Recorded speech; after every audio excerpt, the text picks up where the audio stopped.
এই মেয়েটা মায়ের বন্ধন বলে একটি ছবি হয়েছিল, তাতে আমার মেয়ে হয়েছিল।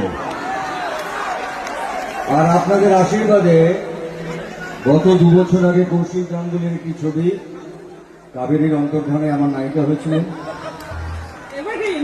আর আগামী মে মাসে আমাদের একটি ছবি রিলিজ করছে। সেই ছবিটা বঙ্কিমবাবুর লেখা দেবী চৌধুরানী, আপনারা নিশ্চয়ই জানেন। এবং তাতে দেবী চৌধুরানী সেজেছে আমার মেয়ে, আর আমি সেজেছি ভবানী পাঠক। তো ছবিটা আপনাদের সবার খুব ভালো লাগবে, ঐতিহাসিক ছবি হতে চলেছে। এবারে শ্রাবণ থেকে বলবো কিছু বলার জন্য। আমি আর কি বলবো, আমি আরেকটা কথা বলবো ওকে ওর ব্যাপারে, তো সামনে আছে বলে বলছি না।